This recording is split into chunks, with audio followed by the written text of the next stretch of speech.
Get to Old Navy 2 days only, today and tomorrow. Wrap up Old Navy's PJ pants for adults for just $5. That's right, $5. Don't sleep on it. It ends tomorrow at Old Navy and OldNavy.com. Valid 12/15 to 12/16, select styles only. Blog Talk Radio. Welcome to Nonprofit U, a forum where nonprofit stakeholders can share lessons learned and discuss the latest developments in the industry. My name is Valerie Leonard, your host. I'm a consultant to nonprofits, and I specialize in community and organizational development. I work with nonprofit organizations to help them make a stronger impact to their clients and communities. You can find Nonprofit U on Facebook and Twitter, and I encourage you to comment early and often using the hashtags NonprofitU or Program Evaluation.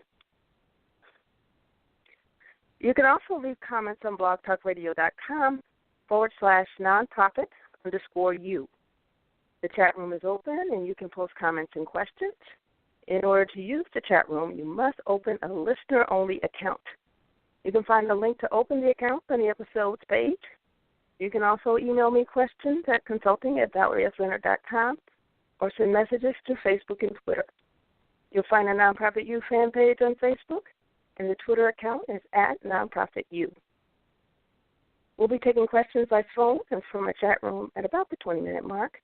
The call-in number is 347-884-8121.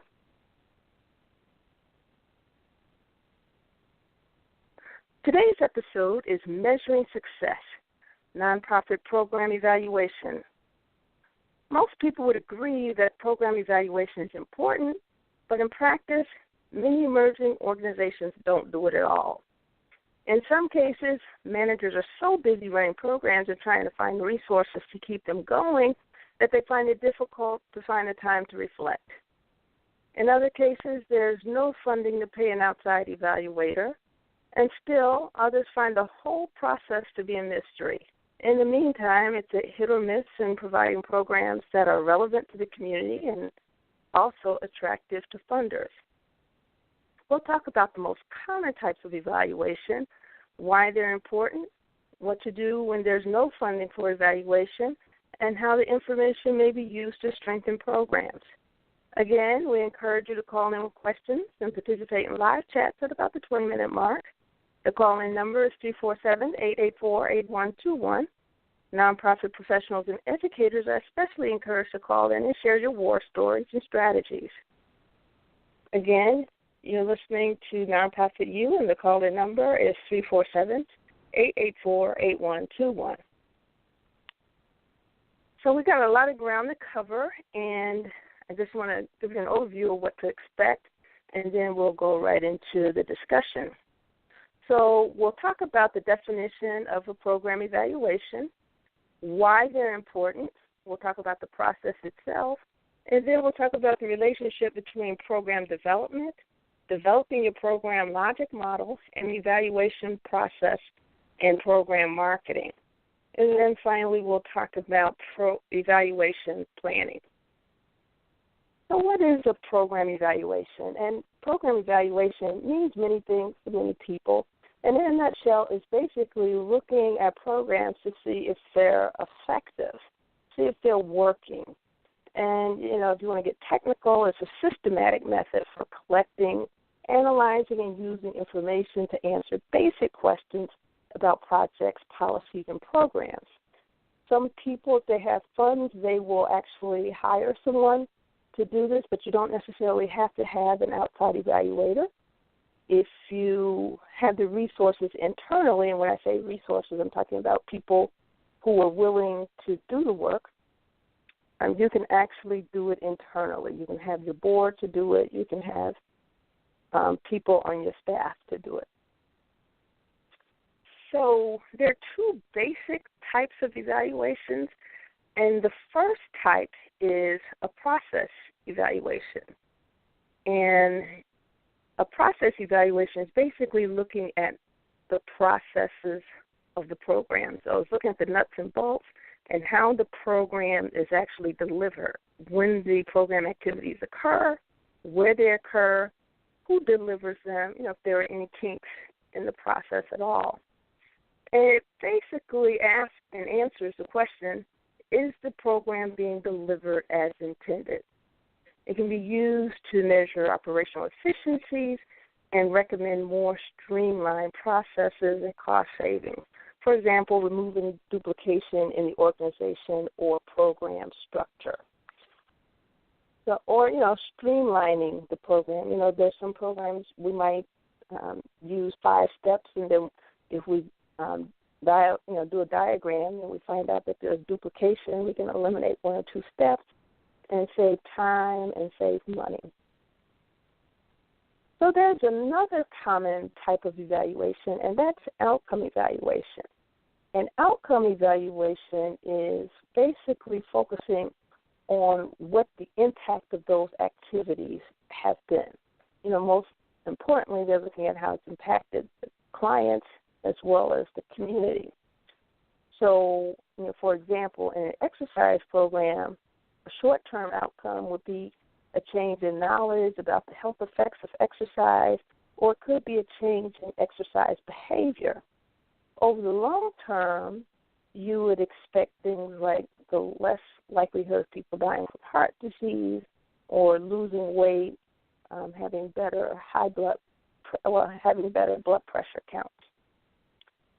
And outcome evaluations are often used to measure programmatic impact upon clients and community, to make recommendations for improvement, determine feasibility of continuing programs, and more often than not, you can see it to help shape marketing messages. So why should we conduct the program evaluation? Basically, there are several reasons. You want to provide a tool for continuous quality improvement. And when I talk about continuous quality improvement, I'm talking about, periodically checking on the processes to see if they're still functioning, if they're, you're always looking for better ways to do things. You should also have an evaluation because it can help you to develop criteria with which to determine whether or not to continue programs, especially in times like these where funds are really, really tight. You can't be all things to all people, and doing a program evaluation helps you to prioritize your resources. You can use an evaluation to demonstrate the success of the program and services, and then, use that as part of your narrative, with your funders and community. And it also provides a tool to communicate. And in some cases, depending on the different programs or even the sort of organization you have, the evaluation, especially for universities and hospitals, they might be necessary for accreditation, and then sometimes your funder may require an evaluation before they continue to fund you. So when we look at a typical audience, one of the first things we think about is really who cares what it is that we're doing. Who would be interested? And high on the list is funders. Funders want to evaluate program effectiveness, and they want to determine the degree to which the program has met specific goals and objectives and desired outcomes.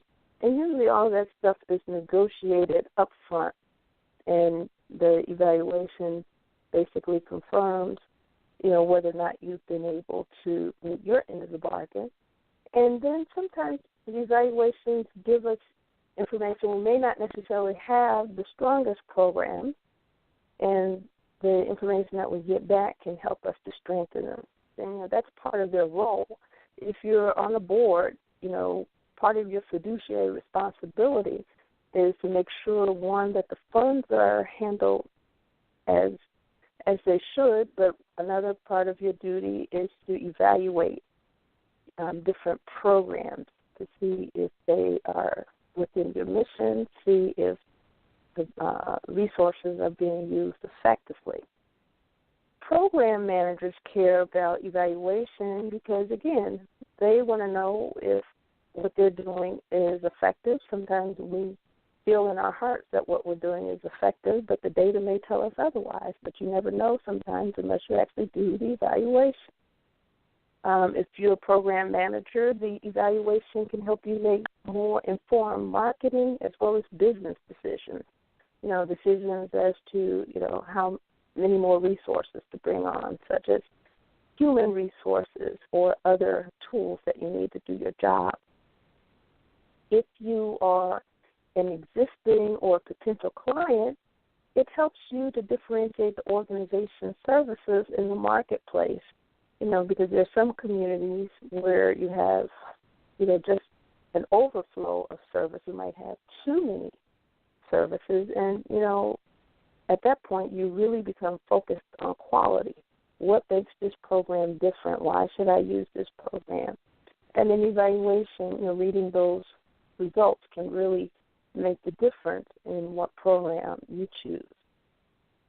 Community stakeholders care about the results of programs because, one, everybody wants to make sure that as public dollars and foundation dollars are being used in their community, that they're actually making a difference in the lives of the people that live there. The worst thing or the worst feeling in the world is to have programs in a community and people look around and wonder whether or not those programs actually serve any good purpose other than providing jobs for the people who work there.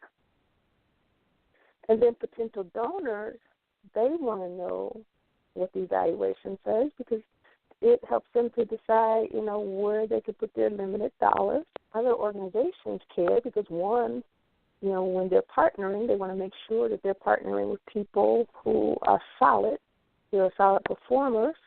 Two, it helps them to determine whether or not your programs are consistent or complementary to theirs, but helps them to make decisions as to whether or not to partner with you. So there are a number of reasons for you to use the evaluation, and some of these data, quite honestly, only come through the evaluation process.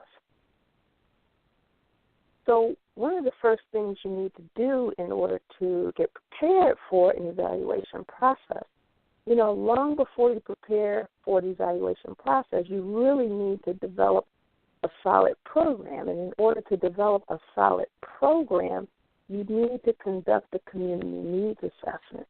And the community needs assessment is basically a fancy way of saying, is this program necessary in our community?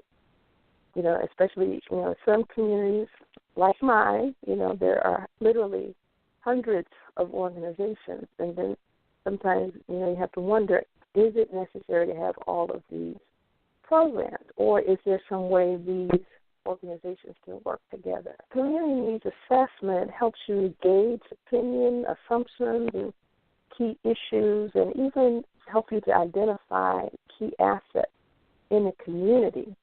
And there are several ways that you can get the information, and you can conduct a survey to see what people are thinking about issues. You can conduct interviews of key people, and that actually helps you to supplement what's going on in a survey, because you can't ask 100 questions on a survey and expect everybody that you ask to respond. So you got to keep your surveys limited, and the interviews are a way to help you get even more information, get behind the numbers that you pull from a survey. You want to look at the literature, see what the experts have been saying. And in many cases, the experts are not going to know everything, and their research is not going to tell you about what's happening in your own backyard, but it at least gives you a sense for, other models that have been working. It gives you a sense for what works, what hasn't been working, and then you can build upon that and compare those experiences to your own experiences running your program. And another way you can get information is through asset mapping. And when we're talking about assets, we're talking about the resources in a neighborhood. It could be institutions, it could be other organizations, it could be other people, it could be businesses, it could be parks, et cetera, et cetera. But, all of those things that are helpful, community more healthy, or helpful in you, the program manager, getting your job done. So you can literally look at the different resources on a map. So, for example, if you're in education, one of your asset maps might literally be a map of all the different schools in the area. Another figurative way of looking at asset mapping is doing a diagram, a flow chart, that shows pictorially what all the different assets or resources are in the community. Another tool that you can use is a focus group discussion, and all a focus group is a fancy way of saying I'm going to interview 4 or 5 people at one time rather than individually. And these are usually people who have similar experiences, similar backgrounds. So, for example, it may be a group of clients. It may be a group of people who provide a certain service. It may be a group of people who may have some other insights into the type of service that you offer or you're thinking to offer. But the important thing is that the people should have something in common, because you don't want to spend the time necessarily educating people on the issues. You want people to come there, grounded and ready to go. So it helps if they all have something in common and some knowledge about the program, the service that you offer, or the community. And another way to gauge community needs is through public meetings.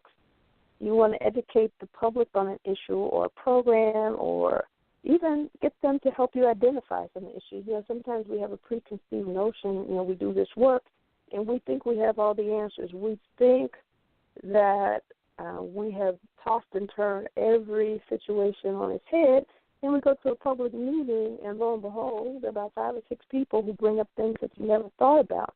So never underestimate the importance of having public meetings.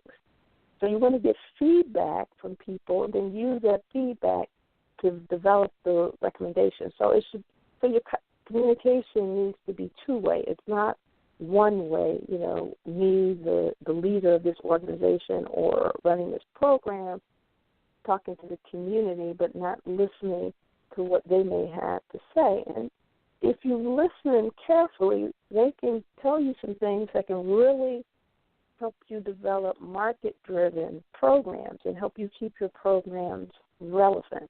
And again, if you're not one who has the resources to hire someone to do this stuff, you can do this yourself. It would start off by taking a program, developing a program, and doing what we would call a program logic model. So the logic model looks at the situation, so they look at the issues, what's happening, who's in the community doing this, that, and the other, what are some of the issues, and given what those issues are, what should our goals be? What should our objectives be? And basically the goals is what you want to accomplish. The objectives tell you how you're going to accomplish those goals.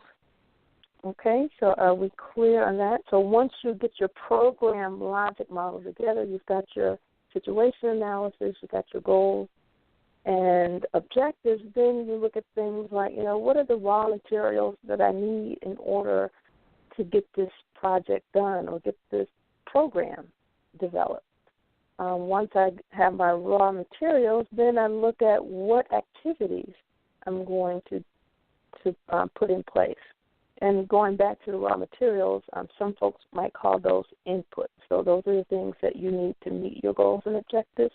And then your activities, I would call those your value-added pieces, the value-added components. What do you do with those people? What do you do with the money? What do you do with the equipment that you need, right, in order to meet those goals and objectives? So your one activity might be, I'm taking the people that I hire, meaning mentors or volunteers, I'm taking them and I'm going to make sure that we provide a tutoring program or a mentoring program for youth. And then we're doing all of this stuff, right? And to what end? we are doing this because we want to create change in the people that come through our door. So depending on what the program is, if it's a tutoring program, you want to make sure that people are on track to either graduate, on track to pass their courses, or sometimes just to get a GED. You want to make sure you have a reason for doing these activities, and it's not just for naught. So those we call the outcomes. And then you want to have some way of measuring your impact. So you want to be able to measure how strong or effective whatever what we would call in this case, your intervention was. So your intervention could be a tutoring program. So if your program was strong, you'd actually see some improvement in student performance. So I think that should be helpful. And we're 20 minutes in, and I just want to remind people that they're listening to Nonprofit U, and we're talking about program evaluation. Feel free to call in. The call-in number is 347-884-8121. Again, that number is 347-884-8121.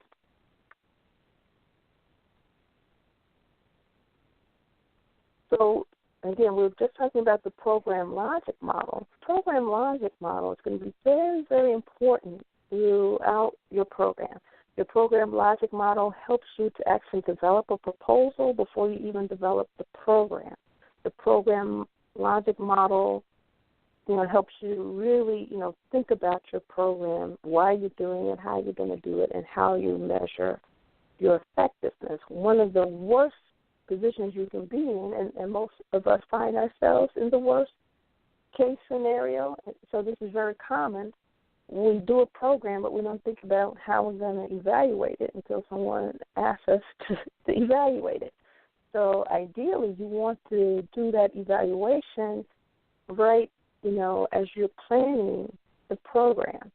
So when you think about your evaluation design, and when we talk about the evaluation design, how are we going to go about doing the evaluation? You want to think about who your audience is, what are they interested in knowing, and how are we going to use the information? Is the information going to be used to improve programs? Is it going to be used for program marketing? Are we using it for fundraising? What data, what information are we going to need in order to track outcomes? And remember, I said outcomes are those things that are actually we're looking to change, right? So how are we going to track that? How often are we going to collect the data? Who's going to collect the data? How much is it going to cost? What research methods are we going to use? So remember I was talking about surveys, the interviews, the group interviews, the review of the literature. Those are all research methods. So how are you going to use information from those processes in order to do your evaluation? So one thing we want to think about, it varies from organization to organization, but typically you want to design your evaluation in such a way that you're minimizing liability. So you want to maintain confidentiality of records and your client's responses, and you want to use the appropriate tools for the outcome measurement. And then you want to incorporate evaluation planning into program planning, so you're minimizing the opportunity of your having to do double work. You want to make sure that you're kind of you're incorporating that evaluating process in the day-to-day activities, things like, for example, if you want to collect data on your students, data on the people who go through your program, place to collect data would be your registration. Another logical place would be a pre-test.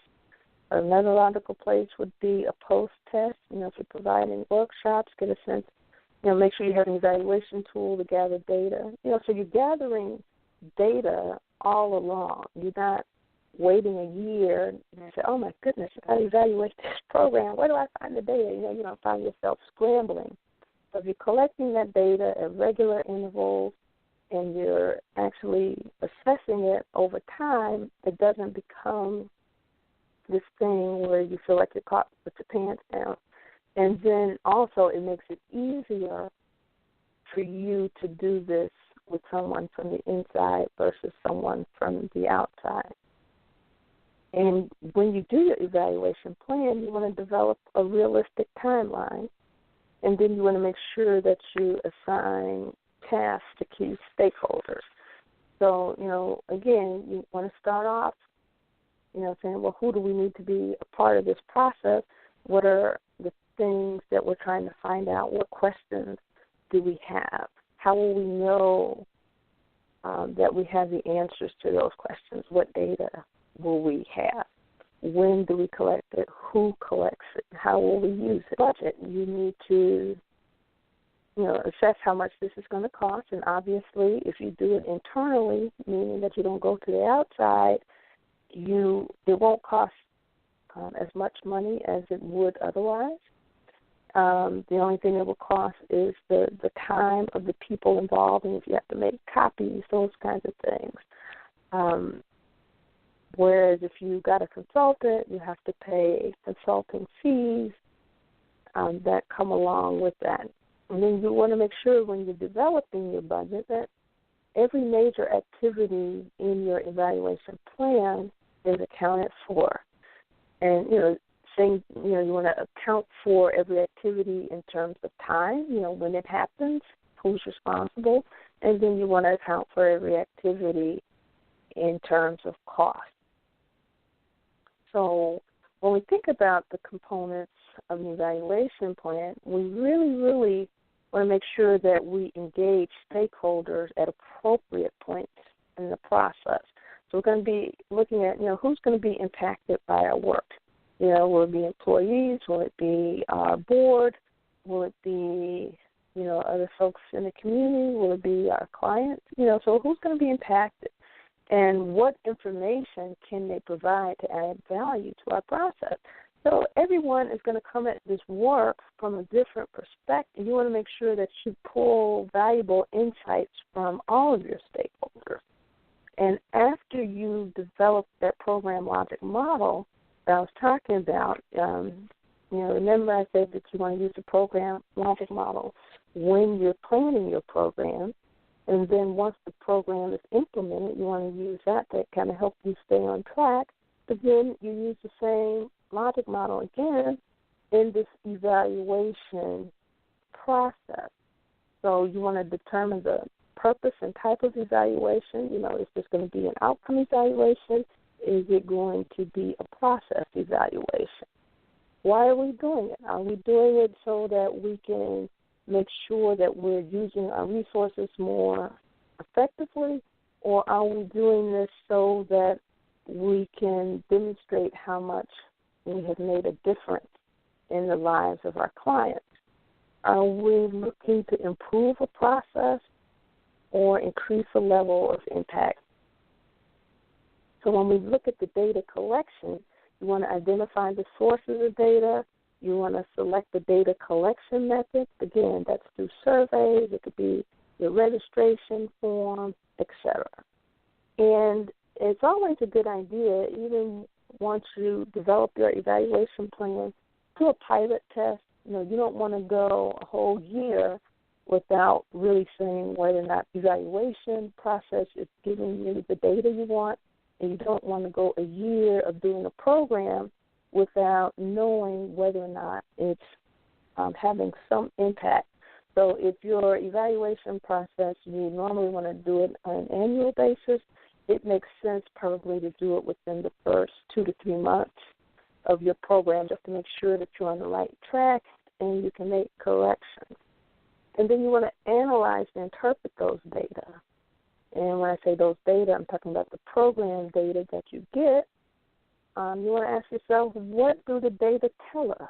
What are some of the strengths of the data, but what are the limitations? Because everything is not centered around numbers. So if the numbers are not telling you everything you want, again, you'll have to go and talk to people who are impacted some way by your program so you can get a complete story. And then you want to look at, how are you going to use this? Good uses of an evaluation would be to share findings and the lessons learned with other people. It could be your peers. It could be your funders. It could be other folks in the community. That's a good way of keeping the community engaged, because often we living in the community don't always know what nonprofits do. You can also use the evaluation plan to, if you're a member of the board, to make informed decisions about how the organization is going to use its resources. The same if you're a manager. And then after that, after you get that information, decide how you're going to use it. Are you going to use it to put to make the program stronger, and then you come up with a plan as to how you can do that. And it doesn't have to be all drawn out. It's pretty straightforward. And some of the ways that you can actually communicate success, obviously through your website. You can communicate success through your annual reports, through reports to the board of directors, through press releases, status reports to funders and other regulatory agencies, video productions, social media, and articles and other publications. So, it's a complete package, and, we need not think about evaluation in a vacuum. Evaluation, if done properly, is really an extension of your program planning and implementation phase. It's just the third phase, and then you take that information and you recycle it and use it to programs. So we have come to the end of our show. If you would like to hear a recording, I ask that you wait about an hour for this recording to be available if you want to download it and if you want to share it. And again, I want to thank you for listening. And I also want to let you know about next week's show. Next week's show is going to be a build-up, or we're going to build onto this particular show. We're going to talk about benchmarking and developing dashboards. So in this episode, we talked about evaluation. Next time, we're going to talk about performance management and measurement and how you can actually demonstrate the impact. And that's going to be focused more on your operations as opposed to programs, but you'll see that the two disciplines are very related. So until next time, I hope that you have a really good week, and I am looking to speaking with you again next week. Take care.